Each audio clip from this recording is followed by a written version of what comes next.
नमस्कार। यह है कहानियों का अद्भुत संसार किस्सा कहानी। और किस्सा कहानी में मैं मंजीत ठाकुर आपको सुना रहा हूं मशहूर हिंदी साहित्यकार वृंदावन लाल वर्मा की कहानी जहांगीर की सनक।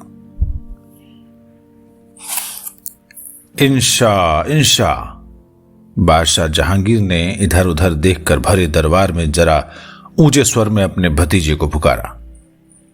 अलंबरदार ने बड़े अदब के साथ बतलाया कि शहजादा शिकार खेलने चले गए हैं। शहजादा? इंशा के लिए? जहांगीर को यह शब्द अच्छा नहीं लगा, भले ही वो उसका भतीजा था। शहंशाह का पुत्र तो नहीं था। जहांगीर ने अपने शोभ को उस समय पी लिया। थोड़ी देर दरबार का काम चलता रहा। इतने में हरकारे ने विनय की, ईरान का एक बड़े घराने वाला पद प्रार्थी अपने कुछ मित्रों समेत आया है। पद प्रार्थी को बुलाया गया। ईरानी चेहरे मोहरे और डीलडौल का साफ सुथरा और आकर्षक व्यक्ति था। परंपरा के अनुसार उसने जहांगीर का मुजरा किया। जहांगीर ने स्नेह के साथ उसे अपने तख्त के निकट बुलाया। ईरानी ने इसे अपना अहोभाग्य समझा। तख्त के पास जाकर कॉर्निश की और सिर झुकाकर खड़ा हो गया। मैं बहुत खुश हुआ। मेरे प्यारे भाई मजे में तो है ना? जहांगीर ने ईरान के शाह के संबंध में पूछा। कितना मन मुटाव दोनों में हो, पर एक दूसरे को भाई कहते थे।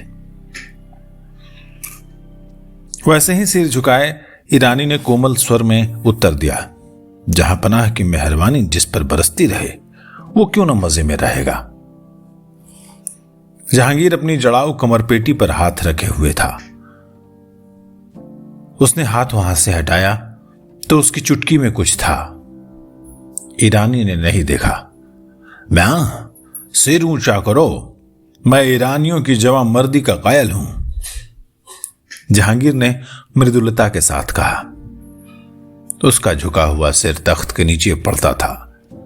सिर उठाया। सिर तख्त से दो अंगुल ऊंचा हो गया।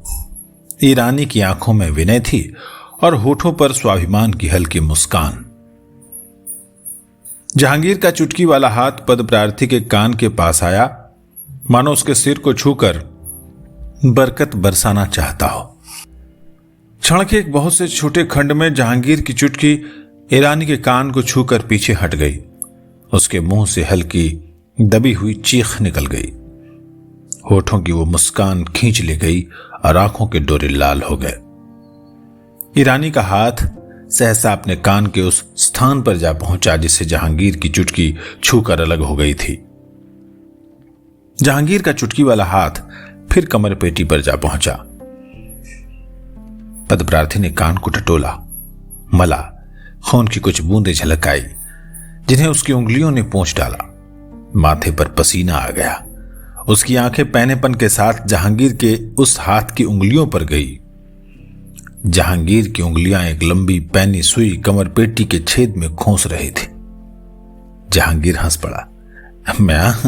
मैं ईरानियों की जवाबमर्दी के इम्तिहान के लिए एक बहुत छोटा सा खेल किया करता हूं। बहुत छोटा सा खेल? भरे दरबार में कान में सुई चुभो दी?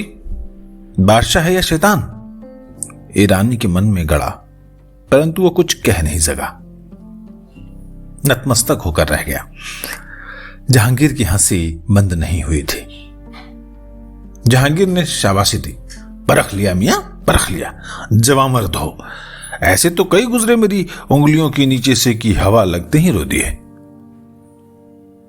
रो तो मैं भी देता, लेकिन तब यह और भी हंसता। सारे दरबार की शर्म सिर पर लेनी पड़ती, ईरानी ने सोचा। कराह को दबाया। पोंछ डालने पर भी कान पर लहू की एक बड़ी बूंदा जमी थी। जहांगीर ने उसे इनाम दिया और खिलत बख्शी। कुछ क्षण पीछे जहांगीर का भतीजा इंशा आ गया। जब जहांगीर ने उसको पुकारा था, उसी समय उसे ढूंढने वाले निकल पड़े थे। इंशा यमुना में मछली का शिकार खेल रहा था। जैसे ही सुना कि बादशाह ने याद किया है, तुरंत चला आया।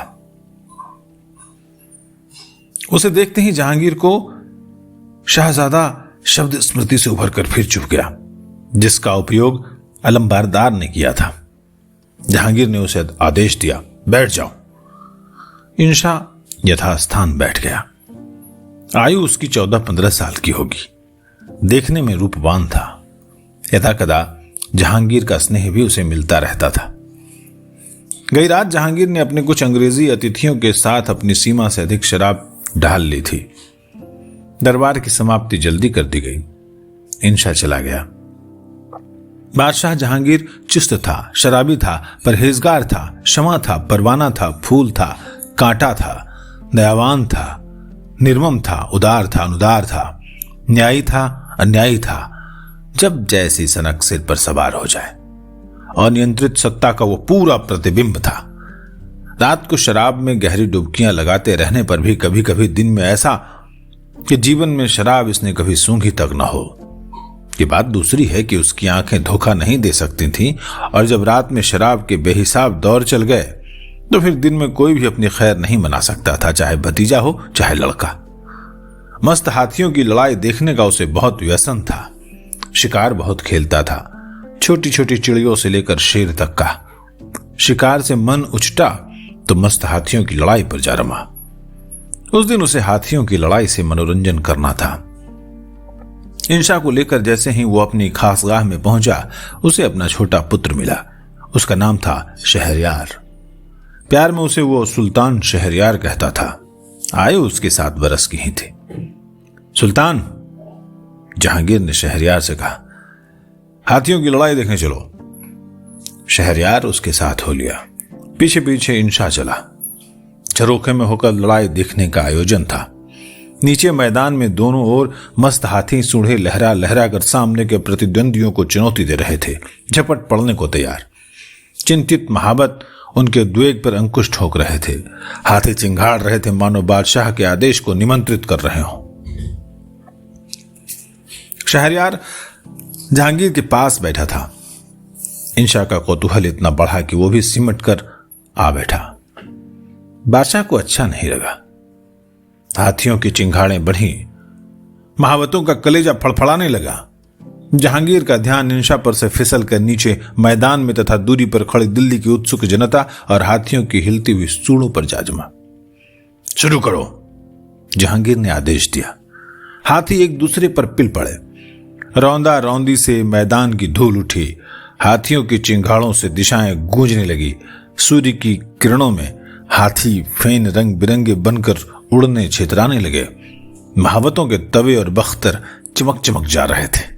जब हाथियों ने टक्करें ली और सूढ़ों से सूढ़ें उलझी, तब जहांगीर के मुंह से निकला, वाह वाह, ये हारेगा, वो जीतेगा। शहरयार और इंशा ने भी दोहराया तेहराया। मेरे कान के पर्दे मत फाड़ो, जहांगीर ने फटकारा। बच्चे सहम गए। हाथियों की लपटे झपटे तीव्र से तीव्रतर हुई। जहांगीर का मनोरंजन पराकाष्ठा पर पहुंचने को हुआ। इतने में एक महावत घायल होकर नीचे जा गिरा और एक का हाथ हाथी के पांव से कुचलकर धज्जी धज्जी हो गया। उसे कई और चोटें आई। खेल बंद करना पड़ा। जहांगीर का सारा मजा किरकिरा हो गया। उसने सोचा, महावत बचे या ना बचे। उसने अपने अलंबरदार को आज्ञा दी, इसको फौरन खत्म करो, जमुना में डुबो दो। जितनी देर जिंदा रहेगा दर्द के मारे तड़पता रहेगा और मुझे कोसता कलपता रहेगा। बेहतर है कि बिना एक पल की देरी के खत्म कर दिया जाए। जहांगीर की आज्ञा का तुरंत पालन किया गया। संध्या नहीं हुई थी। तब तक क्या किया जाए? शहरयार और इंशा बगल में थे। जहांगीर ने कहा, मेरे साथ आओ। जहांगीर उन दोनों को लेकर अपने चिड़ियाघर पर गया। चिड़ियाघर बड़ा नहीं था, तो भी इसमें कई पशु पक्षी थे।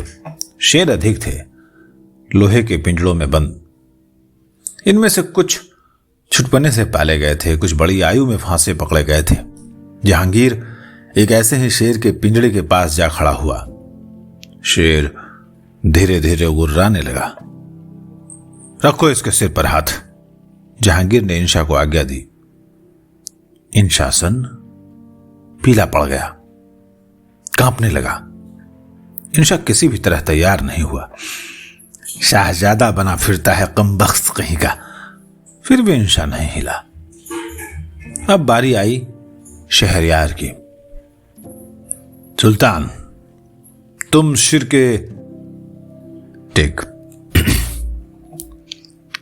अब बारी आई शहरयार की। सुल्तान, तुम शेर के सिर पे हाथ फेरो। जहांगीर ने आंखें तरे दी। शहरयार चुपचाप शेर की लाल पीली आंखें देखने लगा। जहांगीर कड़का। शहरयार फिर भी जहां का तहां। जहांगीर ने कमर पेटी से वही सुई निकाली जो उसने ईरानी के कान में चुभोई थी। जहांगीर ने शहरयार के कान पर नहीं, गाल पर सुई चुभो दी। खून छलछला आया। शहरयार ने दांत भींचे, होठ से होठ सटाए, गर्दन कड़ी की, भौहें पूरे जोर से सिकोड़ी। वो न चीखा न कराहा। जहांगीर प्रसन्न हुआ। इसे कहते हैं शाहजादा। हाँ तो सुल्तान बेटा, फिरो हाथ शेर के सिर पर। जहांगीर ने दोहराया। शहरयार ने हाथ बढ़ाया। जहांगीर ने उसके गालों में से सुई खींच ली। घाव से खून सर्रा पड़ा। शहरयार ने शेर के सिर पर हाथ फेरा और पीछे हट गया। वो शेर की आंखों और खड़ी मूंछों को देख रहा था। गाल का लहू गर्दन की मोटी नस पर आकर रुक गया था। शाबाश। जहांगीर बहुत प्रसन्न था। शहरयार ने गाल के खून को नहीं पूछा।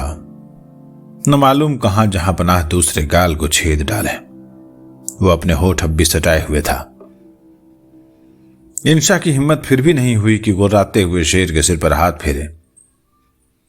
जहांगीर ने इंशा से प्रायश्चित करवाया, अपने भृत्यों को आज्ञा दी, इंशा को कैद खाने में बंद कर दो। अब इसमें जमावर्दी के चिन्ह साफ दिखलाई पड़ेंगे, तब इसे रिहा किया जाएगा। उस समय इंशा की आंखों से जो कुछ भी बरस पड़ा था, उसको किसने देखा था? तो ये कहानी आपको कैसे लगी, ये आप हमें कमेंट में जरूर बताएं। ये कहानी जिसके लेखक थे मशहूर हिंदी साहित्यकार वृंदावन लाल वर्मा, और वो हिंदी में उन्होंने बहुत सारे नाटक और उपन्यास लिखे। हिंदी उपन्यास के विकास में उनका योगदान बहुत महत्वपूर्ण है। उन्होंने प्रेमचंद की जो सामाजिक परंपरा है उसको आगे बढ़ाया है, और दूसरी तरफ हिंदी में जो ऐतिहासिक उपन्यासों की धारा है उसको उत्कर्ष तक पहुंचाया है। तो इस कहानी को अगर अच्छी लगी हो तो आप अपने बच्चों को सुनाएं, क्योंकि बहुत साफ सुथरी कहानी है, और अपने दोस्तों तक शेयर करें। किस्सा कहानी को सब्सक्राइब करें, लाइक करें, कमेंट करें। नमस्कार।